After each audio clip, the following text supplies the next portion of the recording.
Action tonight on LWT.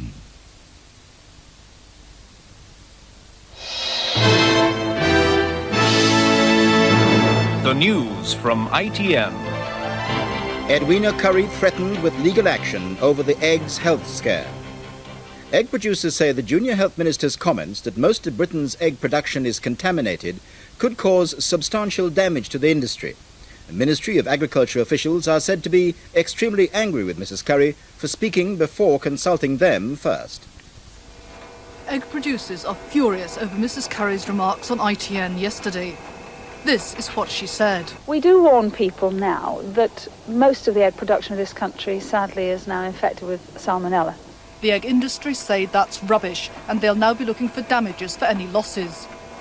Obviously, she's been misinformed. I understand she's going back to recheck her figures, and the quicker she does that and comes onto television and retracts that statement, the better, because my producers and the producers in the UK are going to have substantial losses through this statement.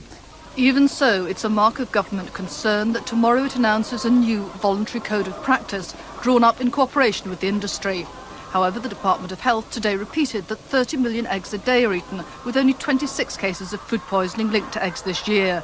But they still warn that unpasteurised eggs should be properly cooked and say that advice is particularly important for the very young, the ill and the elderly.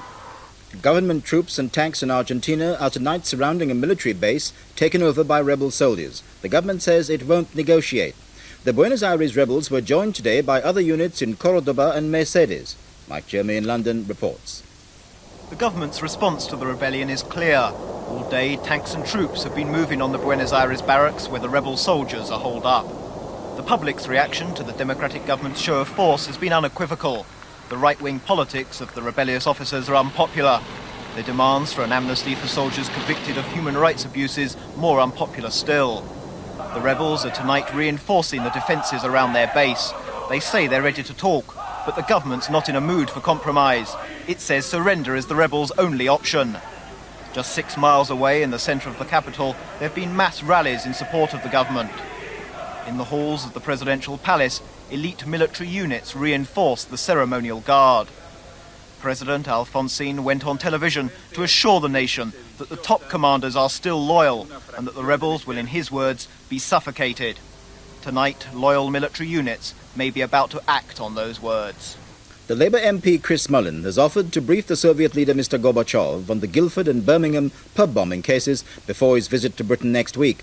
Mr. Mullin has led the campaign to prove the innocence of those jailed for the attacks. He's welcomed suggestions that Mr. Gorbachev may raise the cases with Mrs. Thatcher. When Mrs. Thatcher was in Moscow last year, she underlined her concern about the Soviet Union's human rights record by meeting dissidents like Andrei Sakharov and Joseph Begun. So it won't be entirely surprising if the Russians do something similar while they're here. And the Soviet Foreign Ministry spokesman has told ITN that Britain's human rights record could come up.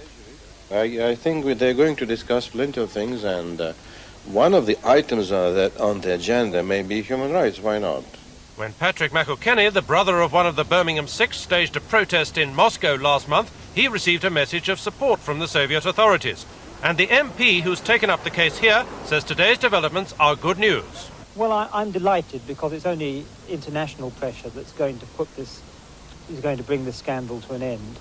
But if Mr. Gorbachev does raise the pub bombing cases this time round, Mrs. Thatcher will tell him that the human rights of those involved have been fully protected in a series of trials and appeals. Michael Brunson, ITN, Westminster. The Israelis have revealed that they agreed to hand back a hijacked gang to the Soviet Union only after a written promise that they wouldn't be executed. The hijackers arrived back in the Soviet Union today, 4 days after they'd exchanged a busload of young hostages for $2 million and a plane to Israel. Small investors in British Steel are to receive their share application in full. British Steel announced today that those who applied for up to 1,000 shares would get them all. Bigger investors will have their applications scaled down, but they'll all get some shares. The offer was nearly 3.5 times oversubscribed. Dealing in BS shares begins tomorrow. And that's the early evening news on ITN. Join us again tonight at 8:40.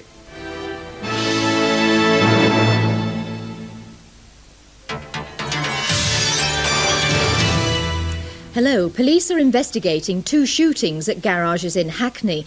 In the first, a garage assistant in Upper Clapton Road was shot in the arm. Hours later, a gunman stole £100 from a petrol station in Mare Street. 2 policemen narrowly escaped injury after he blasted their unmarked car with a shotgun. A Roman Catholic priest in Kilburn says he has dramatic new evidence that could free one of the people convicted of the Guildford pub bombing in 1974. Father Frank Ryan has passed on the information to the Home Secretary. Conway House provides shelter each night for 100 or so unemployed homeless men. For a few weeks in 1974, it was home for Gerard Conlon and Paul Hill, 2 of the men convicted of the Guildford pub bombing in which 6 people died. The hostel's run by Father Frank Ryan. He was so convinced of their innocence, he started his own investigation. Using a computer, he and his staff began searching through records of everyone who stayed at the hostel and might remember Conlon or Hill. Now they've tracked down a man who says Gerard Conlon was watching television at the hostel at the time of the bombing. He says he remembers quite clearly a newsflash coming on announcing a bomb had just gone off in a Guildford pub. According to the witness, Gerard Conlon was also in this room watching the same bulletin. Today, Father Ryan told me Conlon's solicitor doesn't want him to talk about the new evidence, but he's convinced about its implications. I believe the 4 who have been convicted for the Guildford bombings should not be in prison and are innocent. And his detective work continues in the search for more witnesses. Mark Dyson, LWT News. The Trafalgar Square Christmas tree has arrived in Britain under tight security. The 75-foot Norwegian spruce, an annual gift from the people of Norway, is in a secure lorry park in Greenford. In previous years, the top few feet have been stolen. The tree will complete its journey tomorrow. A party of chronically sick children left Gatwick today for the holiday of a lifetime. They're flying to Disney World in Florida, so its most famous resident was at Gatwick to see them off. A charity paid for the trip by collecting small change from tourists returning from foreign flights.